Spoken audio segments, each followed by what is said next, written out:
Welcome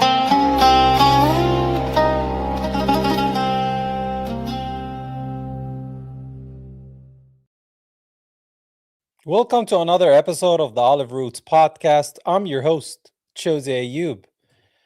Today we're going to talk about this video titled Occupied Palestine. You can find this video on YouTube on Channel 5 with Andrew Callaghan. Andrew Callaghan is an alternative media journalist and YouTube personality. So we're going to jump straight into this video. It's a long video, so I want to get into it right now. In the meantime, make sure you hit the like button, you subscribe, and you check the merch on the oliverootspodcast.com. And of course, before we begin, make sure you grab your popcorn, will you?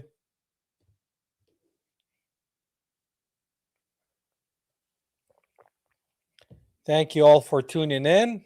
Really appreciate it. Happy hump day. All right. Without further ado, here we go, guys. Guys, it's Andrew Callaghan here. Welcome to the third installment of our Palestine series. The military's offensive extends across the occupied West Bank. Many warn a breaking point is coming. إن شاء الله مش رايحين نطلع لو قتلونا يعني بنضل هيك. And it says, I know that pictures may cost me my life, but that will never stop me from taking a shot. ما احنا دارين كيف بدنا نسوي والله يتوقف.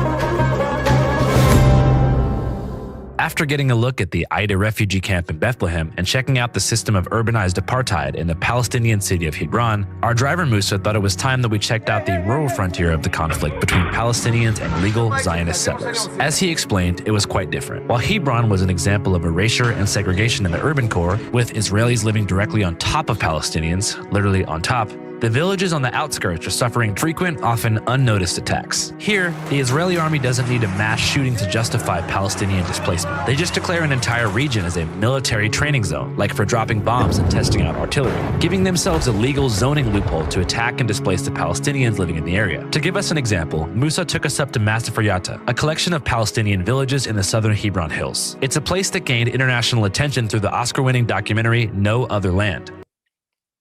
Guys, make sure you watch No Other Land if you have not, so you can learn about the struggle of Masafer Yatta, a Palestinian village that gets attacked daily by Israeli settlers, terrorists, which chronicled the struggles of residents under the constant threat of displacement. Compared to Hebron, villagers in these hills describe a very different kind of apartheid, one shaped by isolation, uncertainty, and frequent confrontation. As you exit Hebron, the contrast becomes visible quite quickly. Well-kept Area A Palestinian enclaves and the occasional subdivision-style Zionist settlement gradually both fade away. And of course, military checkpoints are constant. But military checkpoints. They keep adding military checkpoints. So to get from point A to B, checkpoints. It's kind of like a smart city with checkpoints. I'm telling you, what Israel is doing to Palestinians is just a test to see if it can do it to you. only for Palestinians. Illegal Zionist occupants have been given free travel permissions and also free reign by the IDF to harass and harm Palestinians at will, with an actual settler self-defense training camp established nearby, where hilltop youth and young settlers planning to ransack the area are given a kind of terrorist training by army officers and mercenaries. تدريب موجود لرمي السلاح، لاستخدام منظومة العصابات، السكاكين. طلع في الجنوب، في منطقة الجنوب اللي خصوصا موجودة في قرية تطواني، في عنا اللي هي حفات معون، هي بؤرة استيطانية بيتم فيها تدريب عصابات المستوطنين على مستوى الضفة الغربية. So he's talking about how they trained the settlers down there. That's right. Settler gangs, like the ones we discussed in the previous two episodes, are not bands of lost youth, as Netanyahu once called them, but rather intentional communities directly tied into the Israeli army who were instructed to routinely capture, burn, torture, and kill nearby villagers. And many of these settlers first lived and trained together in settlements like Havat Ma'on. هم بيتم تدريبهم على تخريب الممتلكات، على اعتداء الشخصي على المواطنين، حتى عمليات القتل. يعني هو اللي بيتدرب الأمور اللي علاقة بطابع فهمت علي اللي هو التطرف والإرهاب. They are pretty much getting trained to assassinate Palestinians, terrorize them, grape them, burn their houses, villages, kill their stock. Sheep, goats, cows, chickens. You know, the same chickens that they transfer their sins to.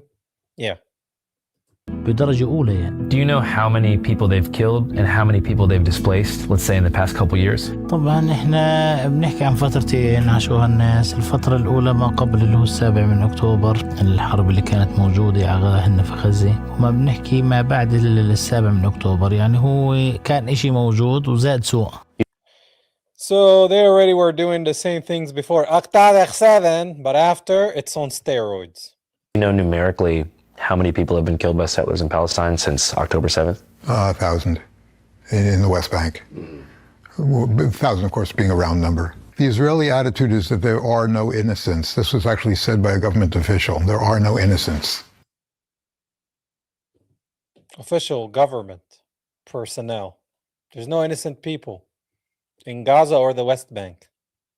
Among the Palestinians. There is no such thing as innocent people in Gaza. This is October 28th, 2024, a year after October 7. So he says there is no such thing as innocent people in Gaza. Okay, this is their parliament, guys. This is the government. They're lunatics.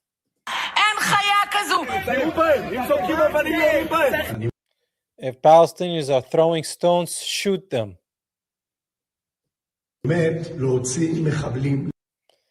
I'm dying to execute terrorists.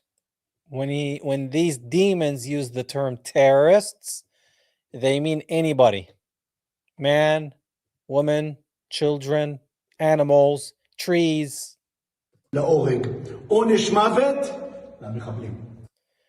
And they want to have the death penalty to terrorists, which means any Palestinian that they say, hey, you're a terrorist, we're going to take you, put you in prison, grape you, and then execute you because you're Palestinian. Doesn't matter the religion, guys. It's a goy. Since October 7th alone, the past 2.5 years, there have been over 1,800 incidents of settler violence and over 870 Palestinians killed by settlers, including 177 children, mostly in the name of acquiring more land, which, because of the help of the army and legal impunity provided by Israeli courts, they've done quite successfully. Hold on. This just went by so quick. I just want you to hear the number of children. The past 2.5 years, there have been over 1,800 incidents of settler violence and over 870 Palestinians killed by settlers, including 177 children. 177 children. But they don't target children, guys. It's Hamas hiding. Well, West Bank doesn't have Hamas, so what's their excuse? They target children. Mostly in the name of acquiring more land, which, because of the help of the army and legal impunity provided by Israeli courts, they've done quite successfully. يعني الاستيطان الرعوي اللي سيطر على الأراضي بشكل كامل، وسواء البؤر أو البؤر الاستيطانية اللي تم السيطرة على التلال. As they make outposts to control the hills. Yeah, they like the hills. Like the hills have eyes. Yeah. we mentioned back in episode 1, Israeli official Ben-Gvir, himself an extremist settler, greenlit the mass distribution of military-grade gun licenses to settlers in the West Bank after Hamas's attack on October 7th. Well, what happened was post-October 7th, Ben-Gvir authorized the release of larger numbers of high-caliber firearms, so virtually all the adults in the West Bank would have qualified for a kind of machine gun. So he's arming the settlers that are terrorizing Palestinians, and the Palestinians don't have weapons, families, parents, children, grandparents. They don't have weapons. But who has weapons? The synagogue of Satan. So they were just awash with these guns and you know, thinly supervised at best. He claimed the measure was a self-defense precaution to keep settlers safe from any Hamas-style terror attacks. Self-defense, guys. Israel has the right to defend itself. When they say defend, that means terrorize. In the West Bank.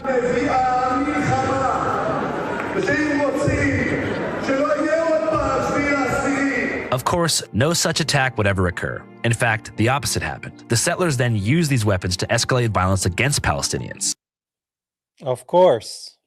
Here you see it. raising the civilian death toll to a place it had never been before. إصابات وحتى عمليات القتل اللي كانت بشكل مباشر من خلال المستوطنين زادت بشكل مبرر للجانب الإسرائيلي سواء حكومة فهمت واستيطان. The attacks have increased. It doesn't matter if it's the settlers or the Israeli military. So, going back to what Netanyahu said about roving bands of settler youth being nothing but unincorporated gangs of lost boys, portraying the settlers or colonizers as being the driving force of displacement themselves is a common trope. I think it's much bloated. You know, when they're talking about it, they're talking about a handful of kids. We actually located it. It's about 70 kids. 70 kids. Poor kids. They're just 70 poor kids. Grew up in unfortunate homes that are causing havoc in the West Bank. Yeah, right. Not from the West Bank. They actually come from teenagers who come from broken homes. But oftentimes, it's the Israeli army itself that does the displacement, without the settlers. For example, in early 2025, Israel launched Operation Iron Wall, one of its largest operations in decades. Iron Wall. Iron Dome. Iron Wall. Roaring Lion. Gospel. Yeah. Yeah, man. Focusing specifically on displacing residents in a place called the Jenin Camp. Oh, yeah, they destroyed the Jenin Camp. Camp means refugee camp. Palestinians are refugees in their own land. A refugee camp about 2 hours north of Hebron in the northern West Bank. Once home to around 27,000 Palestinians. 27,000 Palestinians gone like that. Homeless. The Jenin refugee camp was almost entirely forcibly displaced by the army, who after they left, destroyed as many homes, roads, and other pieces of critical infrastructure as they could, rendering the camp uninhabitable. Yeah, they kick the people out, then they destroy. That's what they do. Today, it is almost entirely empty, and Israeli snipers guard the hills above the camp, often threatening to shoot and kill anybody who dares to return to their home. You saw those families try to return to their home, and they love that group of people. A mother and 2 children. Oh, their favorite targets. The innocent. تركت خلفها تقريبا 20,000 نازح من مخيم جنين. 20,000 people ethnically cleansed. تهجير العملية لا زالت مستمرة لأكثر من عام. Operations been going on more than a year now. تم خلالها تدمير لا يقل عن 2000 منزل داخل مخيم جنين. They destroyed more than 2,000 homes in Jenin Camp. بحجة فتح طرقات وشق طرقات داخل المخيم. تدمير.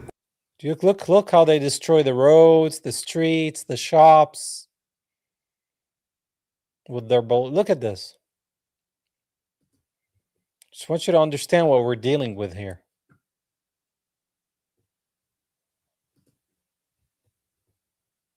كل المنشآت التجارية، تدمير كل البنية التحتية داخل المخيم بشكل كامل، سواء في الصرف الصحي أو في شبكة المياه أو sewage, water, electricity. وشبكة الكهرباء. بالتالي استهداف مخيم جنين اليوم احنا بنشعر هو استهداف للجغرافيا الفلسطينية، استهداف لكينونة المخيمات لانتزاعها من الجغرافيا الفلسطينية. Yeah, it's just an attack on every Palestinian. Every time you attack a Palestinian village, it's an attack on all Palestinians. انتزاعها من التاريخ الفلسطيني. Try to erase the Palestinian history. خاصة مخيم جنين لما شكله من رمزية في محطات العمل النضال للشعب الفلسطيني، واعتقد انها هي البداية. في حال نجاح الاسرائيليين في مخيم جنين من انتزاع هذا المخيم من الجغرافيا الفلسطينية. They want to erase Jenin Camp from history, from the face of the earth. وجوده هي سوف تمتد على باقي المخيمات وتطال كافة المخيمات. So once they're successful with Jenin, this is their testing ground, then they can do it to every other place in the West Bank. Start with Gaza, now the West Bank. You get it? You might ask, what was the goal in the displacement of Jenin Camp? Well, it's the same goal the settlers have, more land. The only difference is the army wears all green and puts out a press release after they displace and destroy a community in Palestine. In the case of Jenin, the army claimed the entire displacement was a part of an infrastructure improvement project. Of course, infrastructure improvement project. Wow. Fantastic. See, look at the people. Still try to live. Go to school, go to work. Daily life, guys. You guys have no idea. I lived this. Of course, that's hogwash, but the goals of the army and settlers are often the same: destroy and displace. Jenin's got one of the largest refugee camps in the region. And within the refugee camp, it's noted for its radicalism. The refugee camp in Jenin was invaded by the Israelis in 2006 after the summer war began. And the Israelis pretty much devastated the refugee camp and whole parts of Jenin as well. Jenin, ever since, in the refugee camp in Jenin, it's been home to various factions that have tried to confront Israel directly. And as I said, those factions included Hamas and Islamic Jihad and various factions that are associated with the PLO. No. They're just resistance fighters. There's no Hamas in Jenin. There's other movements, but it's just resistance, guys. Imagine you live in a city and people come try to destroy your city, destroy your homes. You resist. You're doing what these guys are doing in the video. You're resisting. Armed resistance. Armed resistance is not peaceful. I don't think you should tell people resisting how to resist. It's up to them how they want to resist. Everybody has a different way to resist. I resist by doing this. Some people don't want to do this. They want to fight. To each their own. The Popular Front for the Liberation of Palestine and factions like that. So this is what was going on. The Israelis bombed it, and then shortly thereafter, the Palestinian Authority invaded the refugee camp in an attempt to wipe out these factions. So they were not able to do that. They reached a ceasefire. They withdrew, and then shortly thereafter, the IDF came in and just demolished the refugee camp. Did you hear that? So Israel works with the Palestinian Authority that are traitors, puppets for Israel. So the people they're resisting were not just resisting the Israeli terrorist forces. They're also resisting the Palestinian Authority as well. Everything's stacked up against them. 10,000 refugees, homes destroyed, whole entire city blocks were destroyed. This is not Gaza, guys. This is Jenin in the West Bank. In the refugee camp of Jenin. So this is where we are now. Hey guys, quick question. How would you, that's right you, like to get your paycheck 2 days early? How would you like to earn 5% cash back on a spending category of your choice, like gas, groceries? Yes, this is a commercial, so just bear with me.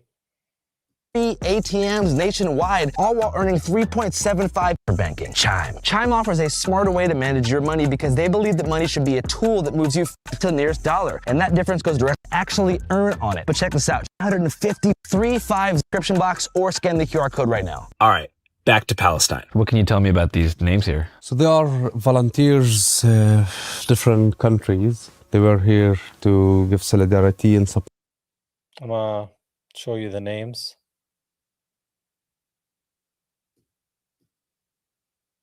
If I can pause it in time. To give solidarity. Okay, Angelo, Tom, Rachel, Vittorio. Hopefully you guys can look into the Rachel Corrie story. She was run over by an Israeli terrorist forces bulldozers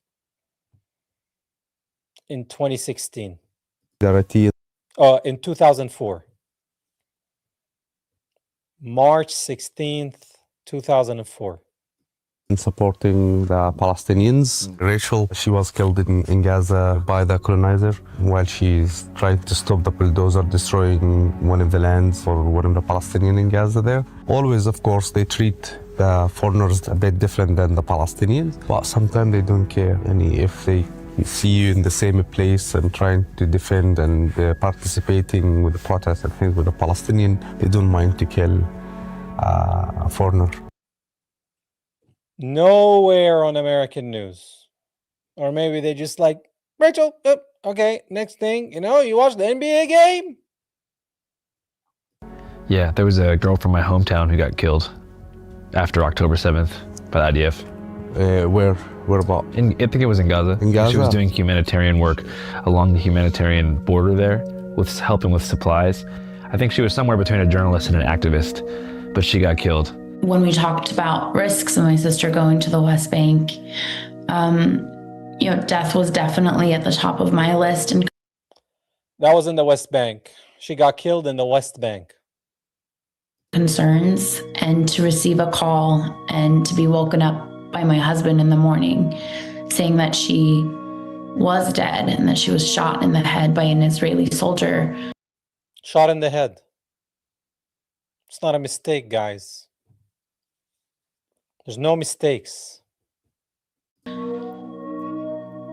It was the worst news, the worst case scenario come to life. Nothing that I have heard from the State Department gives me any assurance at all that the killing of a United States citizen by the IDF is being treated with the urgency that it deserves. They don't care. They do not care, guys. They're God's chosen people. Remember. And of course their excuse was, we thought that she was with the resistance. They thought she was with the resistance. They thought she was with the resistance in the West Bank. The militants. We couldn't tell, we couldn't see. That's all. We couldn't tell, we couldn't see, so we shot her in the head. This sounds like we don't know, we're just gonna bomb everything in Gaza. We don't know where Hamas is. We don't know where the hostages are. We don't know anything. You just bombed the whole thing. We don't know who this person is. We can't really tell. Shoot him in the head. Fantastic.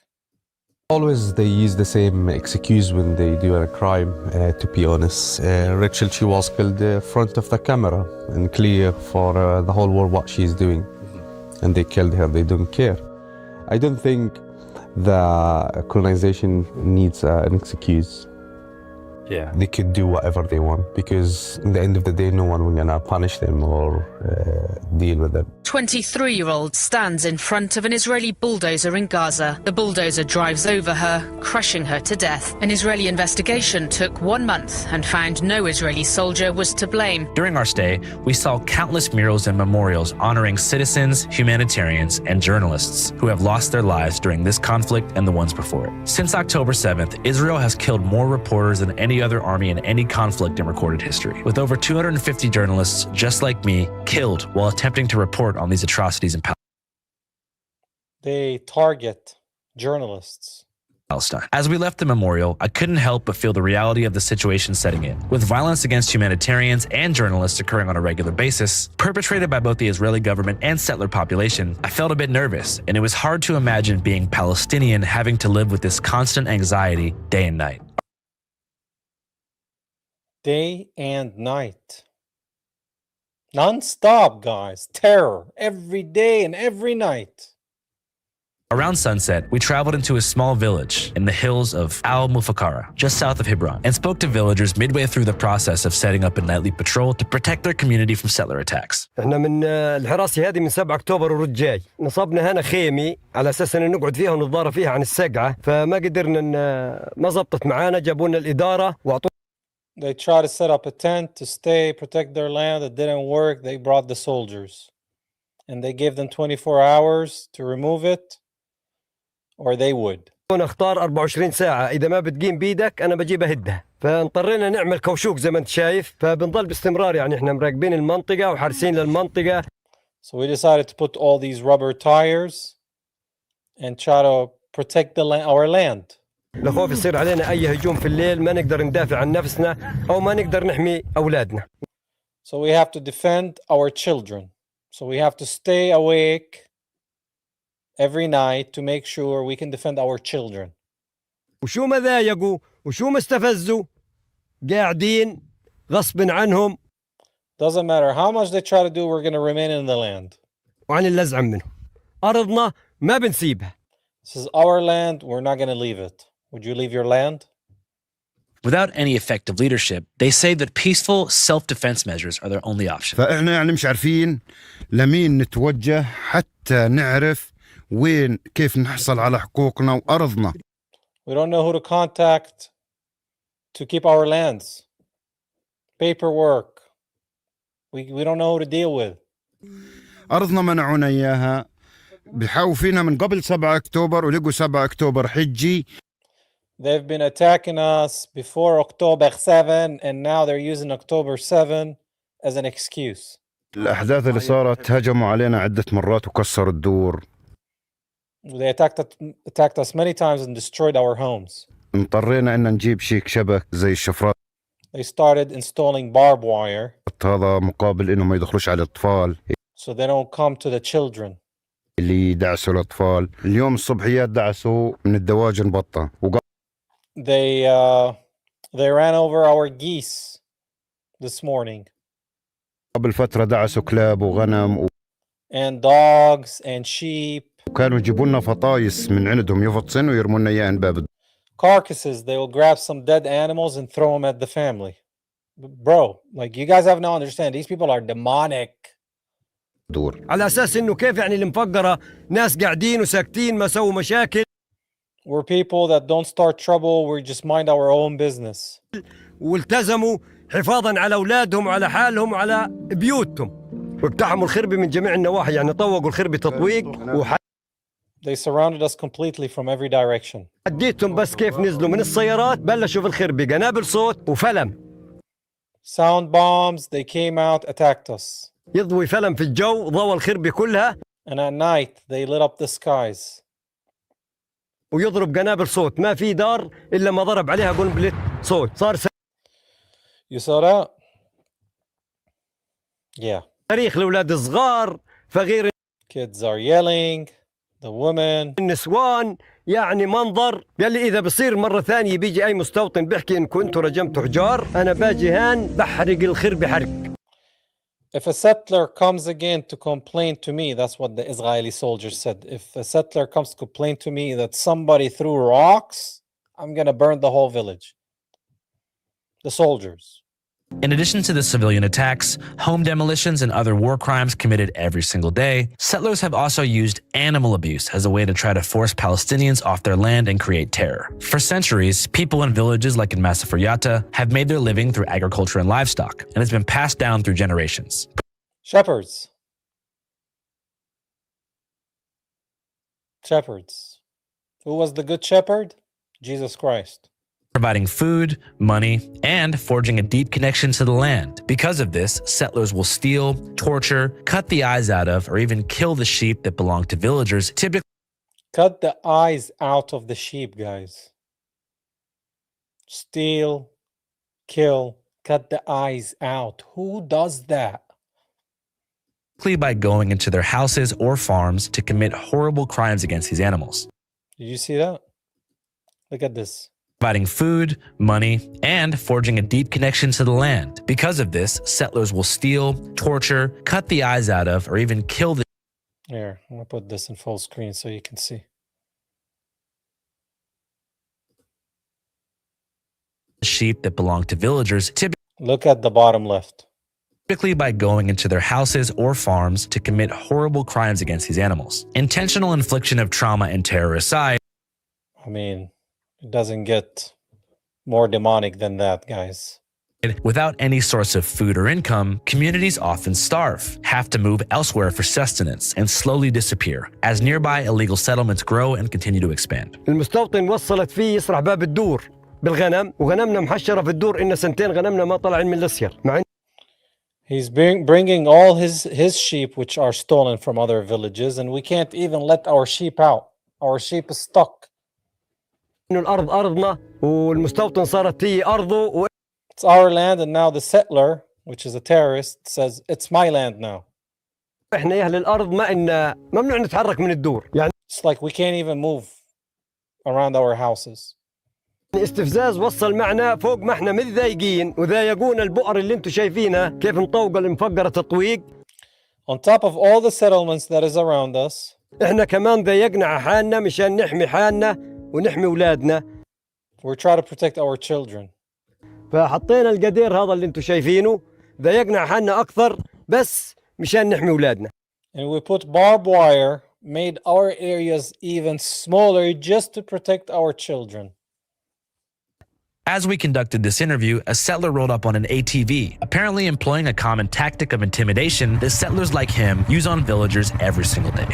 Now maybe you'll see him with the normal uniform, but in the night he wear the soldier uniform and he come back and start searching houses and interrogating people. طبعا هذا العمل العادي يعني احنا هذا بنهتمش فيه كثير جدا هذا لأنه روتين عادي. He will go there and he will call the army, the Iowa. Yeah. And he will tell them, he will just lie, like people are attacking me and there is also visitors also try to attacking me, so to make it more complicated for the people here. This is the face of the demons. This is the face of the synagogue of Satan. هو الحين حزمق وزعل عشان احنا ما سوينا إشي. As we said way back in episode 1, the goal is to clear the area by any means necessary. So he comes to get a reaction and spying to come at night and terrorize. Provoking a reaction from a Palestinian villager gives the Israeli settler the upper hand in terms of, I guess, fighting back in self-defense and then calling in the army for backup. After that, the army can arrest whoever was involved in the confrontation, of course the Palestinian. Then, while people are detained, the army and settlers can come back together, often swapping outfits, to declare the Palestinian homes their own. Then, of course, from there, they'll tear everything down, maybe to one day be populated by Americans from New York City or Boca Raton, Florida. American JEWs have no connection to the land. On certain rare occasions where a villager has decided to call the police to report a settler trespassing on their property and trying to intimidate them, the police that responded, aka the Israeli army, not only refused to help the villagers, but then arrived and threatened one of them with jail time if he called the cops again. So you can't win, guys. Nobody's there to help you. Nobody. تقريبا على 10 اتصلت على الشرطة بقول له المستوطن هيو عن البيوت. الشرطي وصل لحد الآن لقى اللي هو الحراسة على الجيش الحارس. He called the cops showed up, it was the soldiers. للمستوطنة ما ردش علي اقفى وسوى على التحن الشرطة حكوا معاه له بيحكي معاي له بقول لي I called again and they're like, oh, we came to the scene. They didn't do anything, guys. أنا وصلت قلت له أنت وصلت نعم ما رضيت تنزل حتى تشوف المستوطن له بقول لي اسمع إذا ثاني دور بترجع ترفع It's like, why didn't you come to see what's going on? It's like, if you call again, I'm going to take you to jail. تلفون للشرطة أنا من الدار باجي بعتقلك ممنوع تعترض المستوطن مسموح له. You can't stand in their way. They're allowed to take your land. ما يرتع هذه أرض دولي ممنوع تعترضوا من مرة وأنا أرجع وبكرر لك إذا بترجع تحكي مع الشرطة أنا برجع بعتقلك من الدار. If you call the cops again, I'll come arrest you from your own home. قلت له ماشي عاملين علينا حصار شامل كما زي حصار شمال غزة. They have a siege on them like they did in North Gaza. يعني لا يفرق شيء يعني ما احنا دارين كيف بدنا نسوي. We don't know what we're going to do. والله يتلطف. May God help us. These men do their best to keep their families safe, but women and children in the village are put through the same harassment and daily violence from settlers. During our visit, we spoke with several kids about what it's like growing up there. One boy, Ahmed, shared a story about how he's been personally harassed. بيجي بيكذبوا إنه حدا ضربهم بيجي يعتقلوا الكبير والصغير. They lie, say somebody hit them or threw a rock, and then they come arrest the young people and the old people. بقتلوا كل شيء، أي شيء بيشوفوه بيعتقلوه. They kill everything, and anybody they see, they arrest. وحشية ولا زيها في العالم. Violence you can't compare anywhere else in the world. ايش بيلقوه بخذوه. And anything they find, they take. Steal. كنت في البيت اللي هو بيجيني بيقول I was at home, he came and told me, هذا عن ابوي وعن ان انا وياه you and your father threw stones at us, which they didn't. وابوي انه بقى نضرب عليه حجاب واحنا ما كنا. الحين اجى الجيش واعتقلونا والدنيا اعتقلونا والدنيا They came to arrest us. It was a cold, rainy day. والدنيا سقعة وخذونا حجزونا غات. They detained us. We were able to gain access to the video of the incident being described, where Ahmed was arrested for allegedly throwing stones. Throwing stones is a common charge in the West Bank that allows the Israeli army to arrest and detain children indefinitely. كل الوقت. One thing that came up repeatedly in our conversations was concern for the next generation. So before leaving, we gave Ahmed one of our camcorders, showed him how to use it, and welcomed him to the Channel 5 news team as a civilian correspondent. We asked him to film his life, his village, what he thought was important. Over the course of the next 5 years, we'll be keeping track of his footage, distributing it on Channel 5 in bursts, and keeping you all in the loop. See you guys.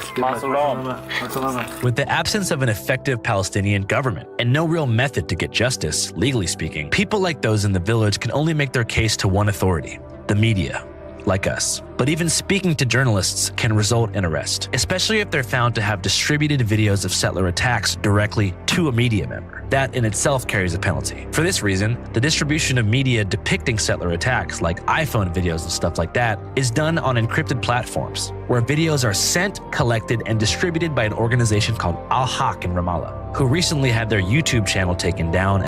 Al-Haq, the truth. An entire catalog cleared, resulting in the permanent deletion of hundreds of videos depicting human rights violations. They've also been officially declared a terrorist organization by They're showing the truth. Now they're terrorists. They're anti-Semitic. You guys understand? The same techniques they're using in Palestine, they're using them here now. Israel. Anyways, back to the scrubbing of Al-Haq's YouTube channel. So that deletion was caused by a US review that found the channel was working with the ICC, who had an open investigation into Benjamin Netanyahu's war crimes. Yeah, how could you do that? How can you report this demon as a criminal working with the ICC? No, you're a terrorist. So not the terrorists are the terrorists. The people documenting the terrorizing are the terrorists. Do you understand? Do you understand how sick this is? It's very sick. Which they issued an official arrest warrant for in November of 2024. So if you're wondering why you're hearing about Al-Haq right now for the first time, that's why. They were effectively erased from the internet right as settler violence began to reach its peak after October 7th. But still, even in the shadows and shadow banned on every major platform, Al-Haq has meticulously collected digital media and personal testimony for the past 2.5 years. No one can hold them accountable. No one will ask them anything. The maximum is condemnations, just statements, press release. There are 150 juvenile delinquents that are not part of that community. They come from the other parts of Israel. We are, I don't want vigilantes of any kind, and we are working to put them under the law. That's the maximum. What's our role in this case? Our role also to document the human rights violation according the international standards of the documentation. Means that we don't depend on media in our information. I hope you don't either, because the mainstream media is ran by the tiny hat community. We depend on our information from the eyewitnesses or the victims themselves.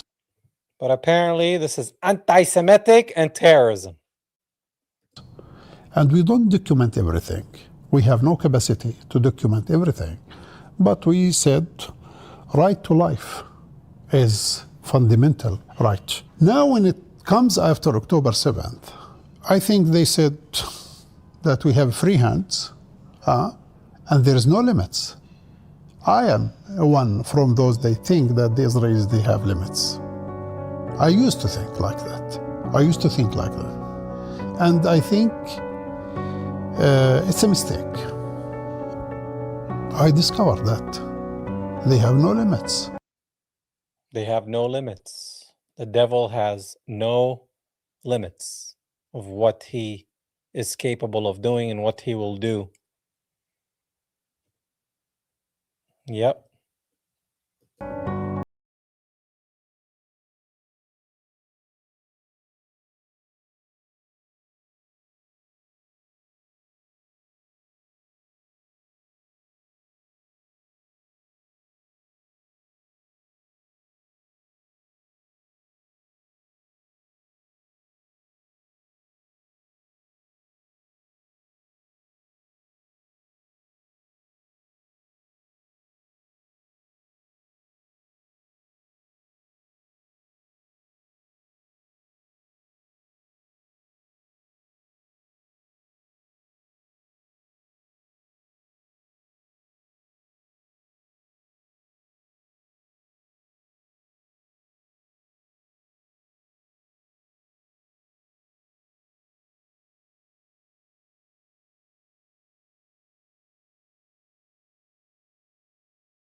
The Israelis acting, and it's not an isolated incident. It's their whole society. This is who they are. This is a product of their environment. Netanyahu is not something like different than the society. This is Israeli society everywhere they go. Just look on YouTube, everywhere they go. They cause havoc and act like they're privileged and they're chosen, and it's just, this is how the society is. It's part of a widespread practice. October 7th, or more than October 7th, or less than October 7th, or any time, and anything happened, it doesn't justify the Israeli reactions. They keep crying about October 7. How many October 7s did Israel create? Millions. Since even before 1948. Millions of October 7. It doesn't justify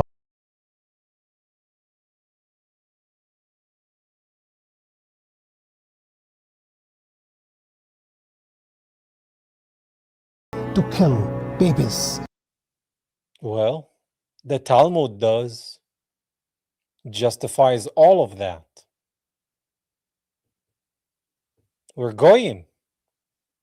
Children, people, civilians like that. It doesn't justify to attack the health system, the rest of the health system in Gaza. Yeah. They blew up every hospital. While people were in those hospitals, guys, they blew up every hospital in Gaza. Why? Why?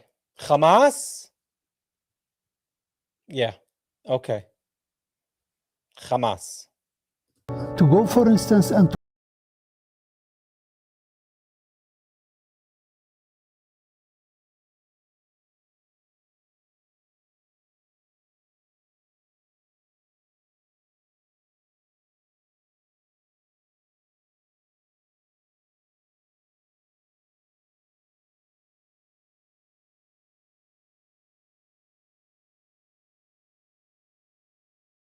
Oh yeah, they've done that many, many times, and it was recorded.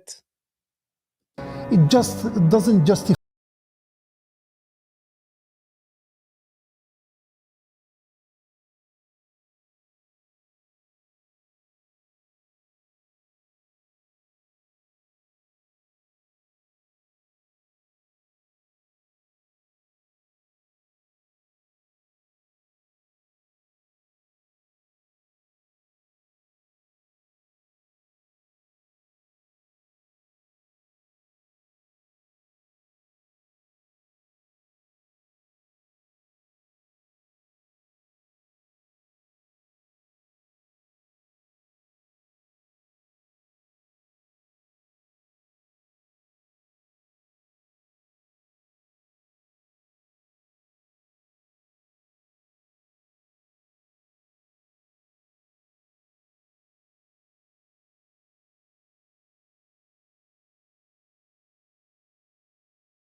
Yeah. Very sick. And this is a sick army. And this is a sick people. That's the case. So because he said all that, he's a terrorist and anti-Semitic. A Semite. Do you think with this new generation of young kids growing up in the West Bank, there could be any kind of major resistance movement that grows in the following decades? Look, I don't know when. Oh, yes, absolutely. Absolutely. Yes. How can you not want to resist the Antichrist? But I'm sure that maybe it's tomorrow. I don't know. But I know one main thing, that if there is an occupation, it will be a resistance. You want to get rid of the resistance? You want to get rid of Hamas? Get rid of the occupation. That's how you get rid of resistance. What is the resistance fighting against?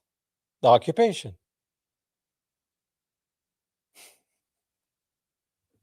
If there's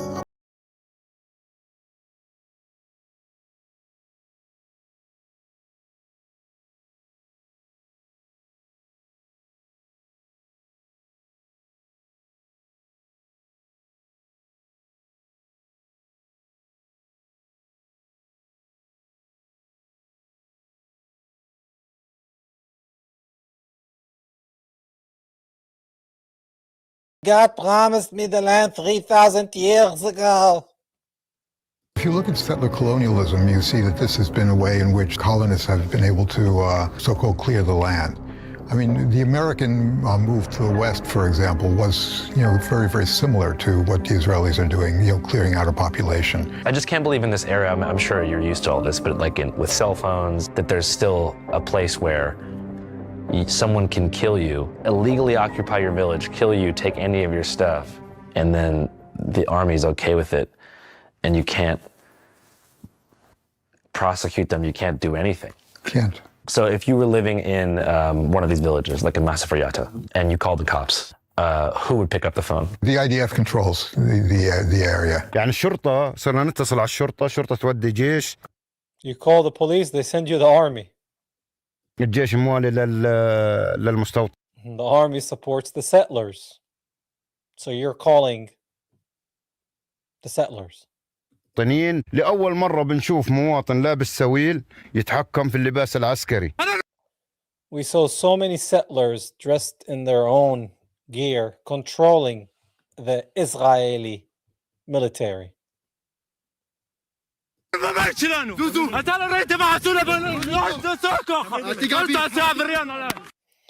Palestinians tell him, I'm in my house. You didn't see what the settlers just did to us? And the soldier is attacking who? The Palestinian. Is there a 911 or an emergency line? Even if there was, it wouldn't have any effect. There's no PA hotline. There's no PA hotline, no. So if you're a victim of a crime and you're Palestinian, you have to call the Israeli army. You really have no recourse. I mean, calling the Israeli army is, basically out of the frying pan into the fire. Is there a way to prosecute a settler who might kill your neighbor? Theoretically, yes. In reality, it's very, very difficult, if not impossible. The response by the Israeli military and the settlers is to punish all the Palestinians. There is no accountability for Israeli settlers. If you were to try to navigate that difficult... So this right here, I'm going to pause it. Theoretically, yes. In reality, it's very, very difficult, if not impossible. So right here, it says 2 Israeli settlers killed during attack on Palestinian village of Tel, I don't know, in occupied West Bank on Friday. So what happened here is Israeli settlers came to attack a Palestinian village, and one of the Palestinian villagers took the rifle away from the settler and shot him. And what does Israeli news say? There was Israeli hikers, of course, they didn't say Israeli, they say J. Hikers, and they got killed by Palestinian terrorists because they were on a hike. This is where the hike supposedly was. telling you guys, they're demonic. All they do is lie, lie, lie. Response by the Israeli military and the settlers is to punish all the Palestinians. There is no accountability for Israeli settlers. If you were to try to navigate that difficult path, where would you start? I don't think most Palestinians would put themselves at risk and try to navigate the path. I mean, we're talking about not only putting yourself at risk, but putting your entire family at risk and everything you own. So, fundamentally, there really is no recourse. The recourse that the Israelis are counting on is that people are going to leave with their, vote with their feet. They're going to leave, if they make life hard enough. And so this is why these things are publicized. They're not secret. I mean, the idea, what Lenin once said about terrorism, the idea of terrorism is to terrorize. I know your number, I know your family, I know where your cousin, your grandma, your father, your uncle, I know where everyone lives.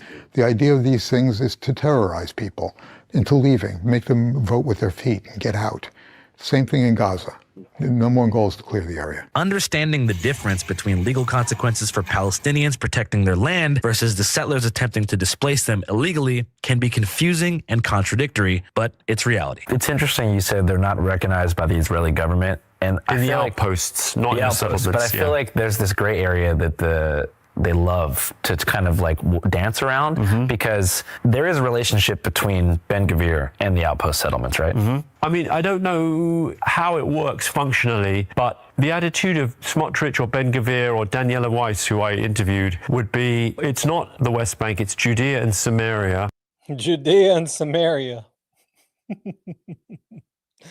These Khazarians think they come from the land of Christ. It's historically, in their view, the Jewish homeland, and... No. The JEW-ish homeland is Khazar, the Khazarian Empire. That's where their homeland is.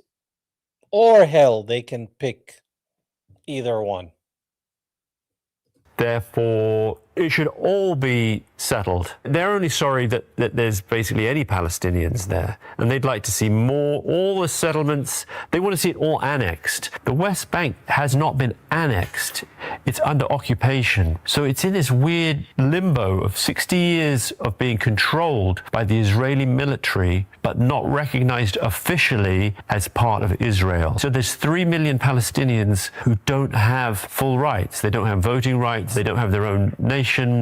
And they live for the most part in either villages or cities that to different degrees are subject to, explicit and intense IDF control. So Smotrich, Ben Gvir, Daniela Weiss would say, well, we just call it Israel, and you either agree to be part of Israel and you'll get some rights, or if you don't, then... Some rights. You heard that? You get some rights. Not all the same rights as an Israeli JEW because you're a goy. The only democracy in the Middle East. And you leave, and you're forcibly deported. It dawned on me that while completely out in the open, just the sheer difficulty, like logistically, of getting this footage from SD cards in the West Bank, then edited and published on social media for the world to see, is an unnecessarily momentous task. And I'm not just talking about the customs process in Israel or the issue of security when actually filming content in Palestine, but I'm talking about the final frontier, which is distributing this kind of content online. The big four platforms are entirely owned by Zionist-captured tech oligarchs who have been directly paid and funded by lobbying groups within Israel and the US who have one interest: suppressing the truth about the horrific things happening in Palestine and making sure that Western viewers and content consumers remain mostly in the dark about this stuff. This particular issue of censorship in the West when it comes to Palestine coverage is particularly extreme in one place: the UK, birthplace of 21 Savage, enemies of Kneecap. Have you heard of the group Palestine Action before? Yes, of course. Yeah. So while I was in the hills of Hebron, which was last January, our New York City correspondent JP Scatini was in the streets of London, where large groups of Brits were being arrested and taken to jail for saying two words: Palestine action. Here's a look at that. It brings me a little bit of sadness to say that free speech laws here in Britain are not what they are in the United States. Free speech is very important. I don't know if you're referring to any place in particular. Perhaps they are, but we've had free speech for a very, very long time here. So we're very free speech. They lie and tell you you got free speech. You don't have free speech. proud about that. We protect it. That's right, because here in the UK, you can spend up to 6 months in prison for holding a sign or putting on a pin with a phrase that the government doesn't like. And that's exactly what's happened over the past 5 months or so. Over 2,200 people have been arrested here in the UK for holding up signs in favor of a group called Palestine Action, a direct action protest group here in the UK that back in July, the British government designated as a terrorist organization. Of course they did. If you support Palestine or you're anti-Israel or you're anti-genocide, you're a terrorist. It's not the ones doing the terrorist acts. You saying stop, you're the terrorist. We're all terrorists. We're all Palestinians now. We're all Hamas. Fantastic. So we're here in Tavistock Square in London, where protesters have gathered, and here at 1 p.m., they are all in unison going to write the phrase, "I oppose genocide, I support Palestine Action," and then line up to be arrested en masse. My name's Alice. This is my girlfriend, Rebecca. She decided to come here today, handcuffed to me, and put this sign, which is, you know, clearly in support of a terrorist organization. My name's Paul. I'm with a socialist choir called Strawberry Thieves. Labour acting just like Tories. La la la la la la la la la. I'm here to support the people who are fighting for the freedom of expression. As you can see behind me, there have got to be between 50 and 100 police officers here, and now the police are going one by one and making arrests. The protesters are not making it easy on them. They have gone limp. They are not resisting arrest, but are refusing to help them do their jobs. And so, one by one, they are being carried out by a group of 5 to 6 officers at a time. Do you have anything you want to say to the people as you get dragged out? Free Palestine. Stop enabling the people who are killing people. That's what I want you to do. In our thousands, we will oppose you. We want you to do the right thing. Look how they're picking up this beautiful human being. It is disgusting as we are seeing the erosion of British democratic values at the behest of Benjamin Netanyahu. Shame on this government. This government doesn't have a leg to stand on. This government is being dictated by the Zionist lobby, not just in the United States, but across the globe. It's the mannequin! She's the terrorist! I'm innocent! She has a mind of her own! It's the mannequin! It's the terrorist! It's not me! All I did was fall in love! Ah! I don't want to break you, mannequin. I like your handcuffs, but I just don't want to... Rebecca, don't separate me from her! I can't bear to be away! My name is Sam Weinstein. I'm part of the International Jewish Anti-Zionist Network here in the UK. International J Anti-Zionist Network, guys. There are JEWs that are against Zionism.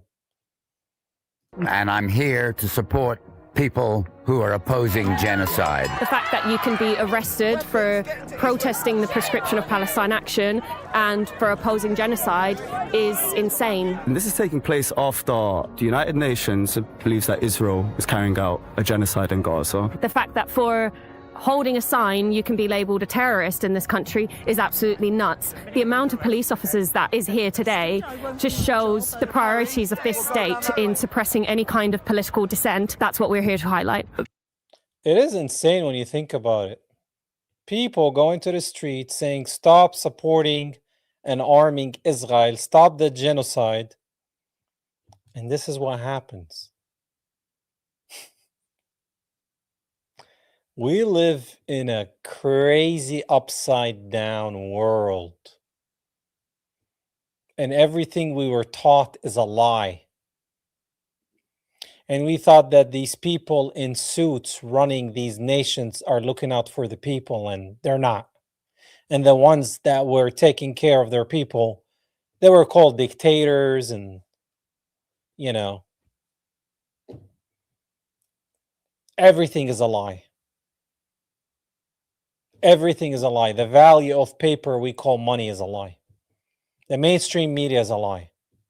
The movies, the sports, everything is a lie. All these human rights and animal rights died in Gaza. Everything is a lie. Everything. So, since the UK's free speech crackdown began a couple years back, two things have happened. Keir Starmer, the Labour Party MP, has resigned, and the Palestine Action defendants have been convicted and sentenced to prison for terrorism. Sent to prison for terrorism, guys. In a significant ruling, Judge Jeremy Johnson determined that the offences carried a terrorism connection, saying the attack was intended to influence British government policy and advance a political cause. All this stuff happening in the UK weighed on my mind. And back in the US too, where I've covered a bunch of different protests. I wondered if the people of Palestine knew how much of the world was with them. Despite the absence of Palestinian soldiers, local militias to defend against settlers, or any real resistance group being active to fight for Palestinians in the West Bank, there are so many people on their side who want to help them. Every major city in America has held daily protests for their cause. Socialist politicians in the US are winning seats across the country, becoming mayors, congresspeople, and state senators just by primarily running on the platform of divestment from Israel. As the world turns, gradually, against Israeli occupation, it's strange to be in Palestine, where things are only seeming to get worse. My point being that despite this mass overhaul of worldwide support, Palestinians in the West Bank and in Gaza remain mostly alone to fight a cruel beast larger and more powerful than most of us can fathom. Look, I don't think the answer is socialism. It's definitely not capitalism. It's definitely not Zionism. It's absolutely not communism. It's anti-Goyism. That's what it should be. But that's when I remembered. There technically is a Palestinian government, right? The Palestinian government, puppets for Israel. PA. They're in control of a solid 18% of the West Bank and most places where Palestinians live. They've got a seat at the UN. And even within Palestine, they've got a courthouse, a jail, and they have cop cars everywhere. In fact, they're the biggest employer in the territories. This left me with one big question. Where are they? Where is the PA? Where are they? What are they doing? Like, what is the purpose? Here's what Palestinians have to say. The Palestinian Authority is a big lie. سلطة عاجزة بكل ما تحمله الكلمة من معنى. ولا سوونا أي. Helpless. They didn't do anything for us. أي شيء من 7 أكتوبر لغاية اليوم السلطة ما قدمت لنا أي شيء. The Palestinian Authority did not help these people whatsoever. ولا يعني ما فيش أي مساعدة من السلطة. يعني السلطة فيش في ده شيء هي. They don't do anything. أول شيء. This authority, it has no power. الإسرائيلي قوض السلطة الوطنية الفلسطينية ومنع إمكانية المعالجة إلها. يعني. اليوم أنت بتحكي عن جسم في امتلاء موجود للسلطة مش قادرة تدفع رواتب للموظفين من. I'm glad he's mentioning that they're unable to pay wages to its own employees. I talked to my friend today. He lives in Ramallah, the West Bank. We were on the phone for 2 hours. They said that Israel does not allow the Palestinian banks to have money. The people that are working for the government, the Palestinian Authority, they're not getting paid. And if they're getting paid, they're only getting paid 20% of their wages. There is no money. The economy collapsed, not collapsing, collapsed. Israel is suffocating the West Bank like in the beginning when it started suffocating Gaza. So what they're doing to the West Bank is the same thing they slowly did to Gaza, suffocate it, control what goes in and out, water, power, food, resources. That's what they're doing to the West Bank. But because it's larger, it's going to take more effort. Add the settler attacks, the checkpoints. Yeah, that's what's happening, guys.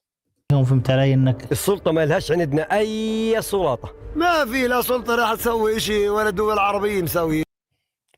Palestinian Authority or the Arab countries, they're not going to do anything. They didn't do anything. None of them were able to stop the genocide. They watched Palestinians get massacred daily, and they still get massacred. They just say, oh, he condemned the attacks of Israel. Yeah. مدام هذول العالم في السلطة العوض الله. As long as these people control Israel, it's over.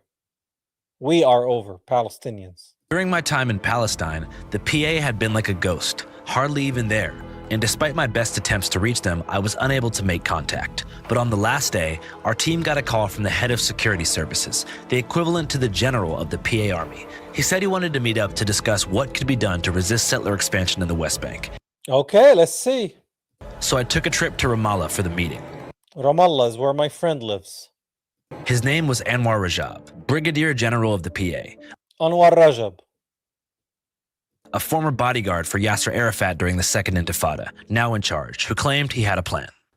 Of course. If you'd like to see our full interview with the Palestinian general and support us while doing it, we've just put the entire thing up on Patreon at www.patreon.com/channel5, where subscribers pay $5 a month to gain access to our entire catalog of early, exclusive, uncensored and unreleased content with the knowledge that they're supporting us while doing it. As many of you guys know, Channel 5 is a totally independent operation that exists without a single dollar of corporate investment and is currently upscaling and expanding our operations in the midst of a lawsuit, so we need to keep the Patreon lawsuit, probably because he reported Palestine booming to finance our ongoing mission. Again, if you want to see the full Anwar Rajab interview and follow our crew as we speak with the victims of the Jenin Camp displacement, head to our Patreon and consider supporting us. I'm going to put the link in the pinned comment and description box of this video. Have a great day. Channel 5 live worldwide, Hollywood and Vine.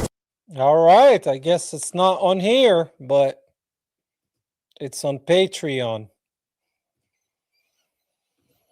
So what would you guys do if you're living at your house in the country, on a mountain, just enjoying the beauty, nature that God gave you, and here comes some demons in a car to terrorize you, but you don't have any guns?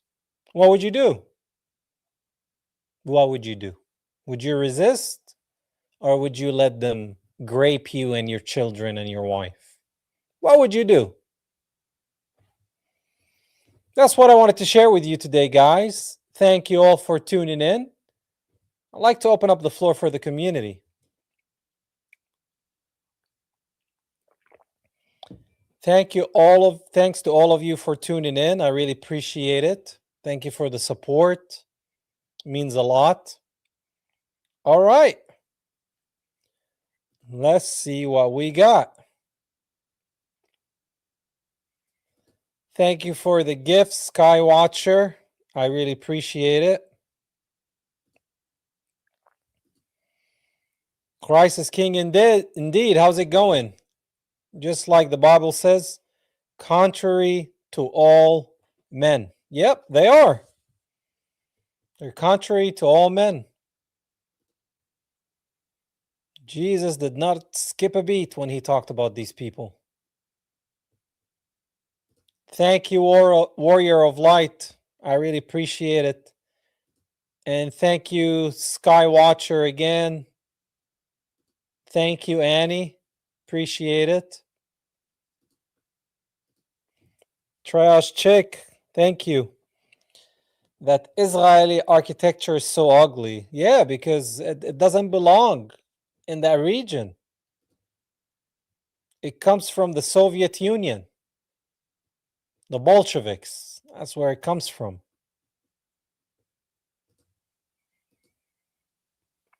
I've come to the conclusion that any entity that Israel doesn't full out destroy is just a part of the Israeli machine. All fake diplomacy and mutuality. 100%. I mean, even the Lebanese government is in cahoots with Israel. Not the people and not the resistance. The government. They thought they can have a peace deal with Israel. By the way, Israel just bombed Syria. The ones that put Julani as the president. Yeah, they bombed Syria.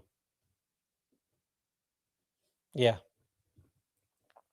It's fantastic, guys, isn't it? Fantastic.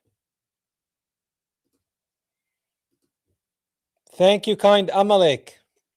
We'll come back. Do you think Israel doesn't care anymore? They are accelerating their expansion now that they know we are powerless and more of us despise them.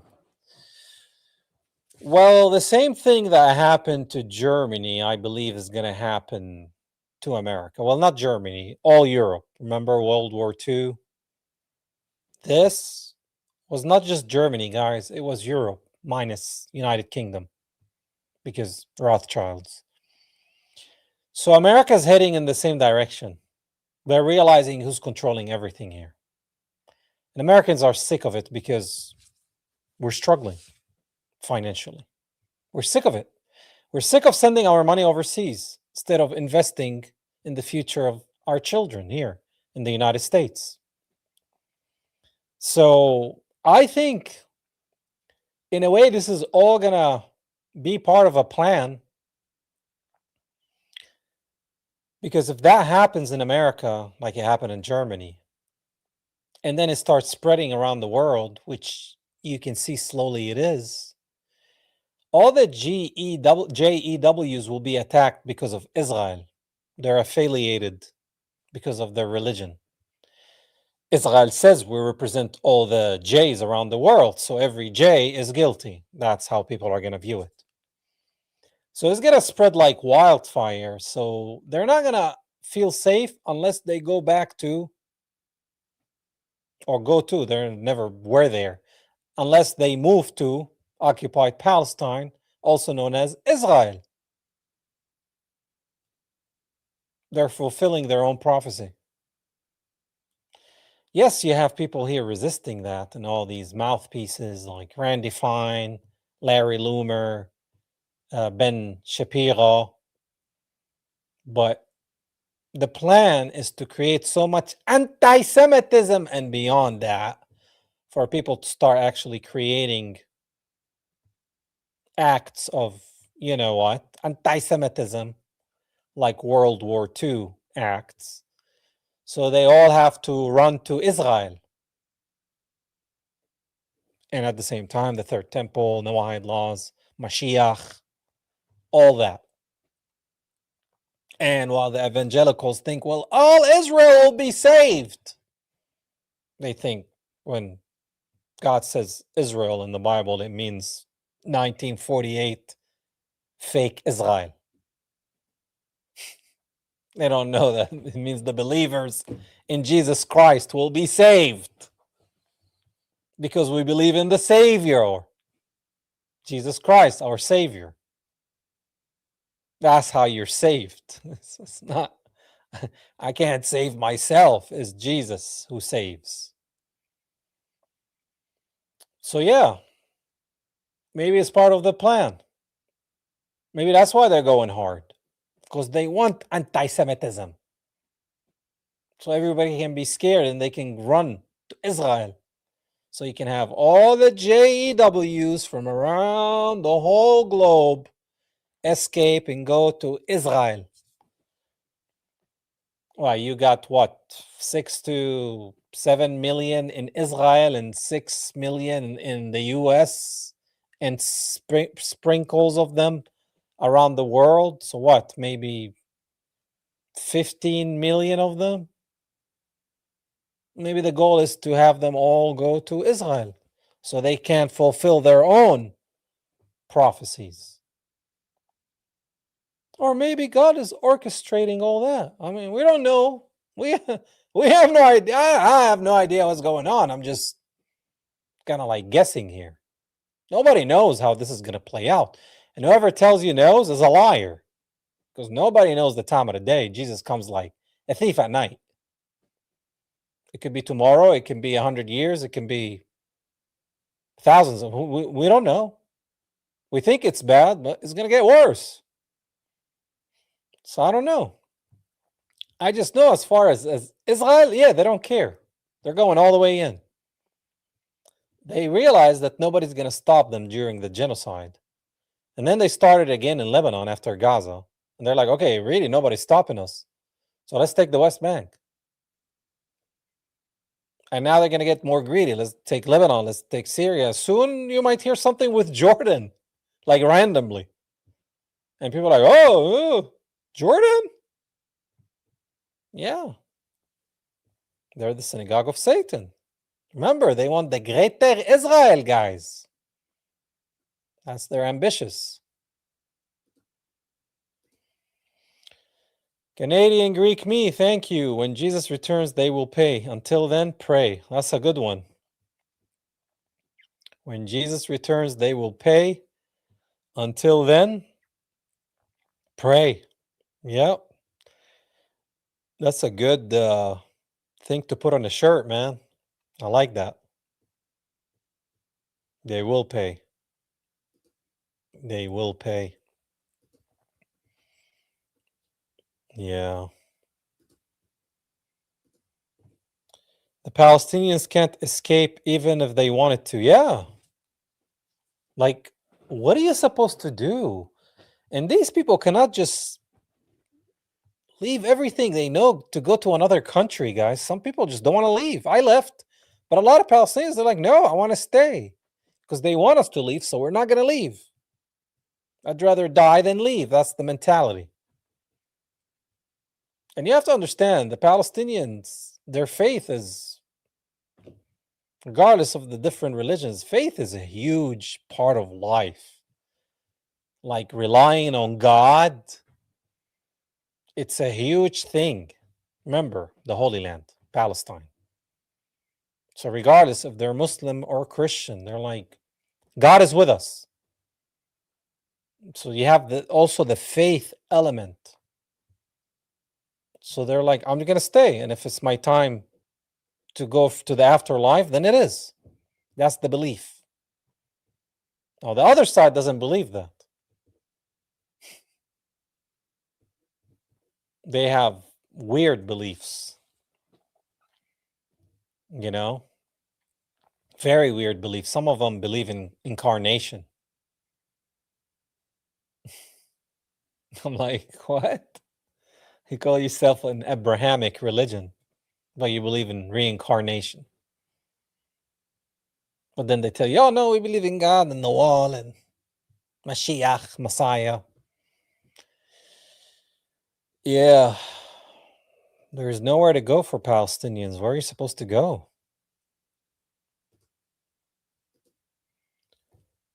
Thank you, Warrior of Light. Great interview with Benes the Menace. Yeah, guys, go to the Olive Roots interviews to watch my interview with Benes the Menace. What are your thoughts on Israel Anderson? I don't even know who that is.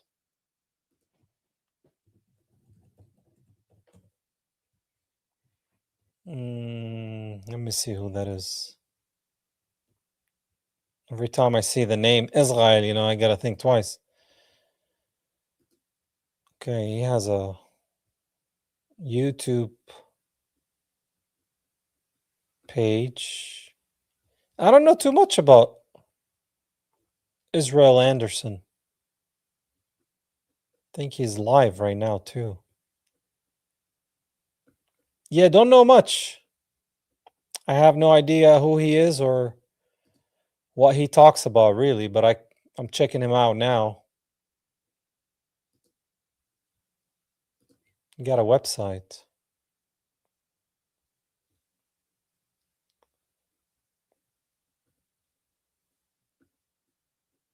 Yeah, I don't know. I don't know where he's from. Yeah. Yeah, I don't know much about this person. So I can't really tell you. No clue.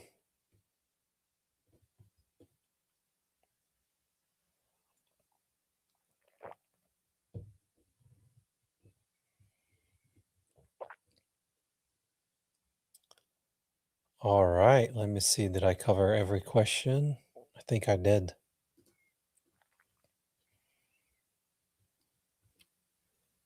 All right, well, this is what I wanted to share with you guys today. I just want to show you what the Synagogue of Satan is up to.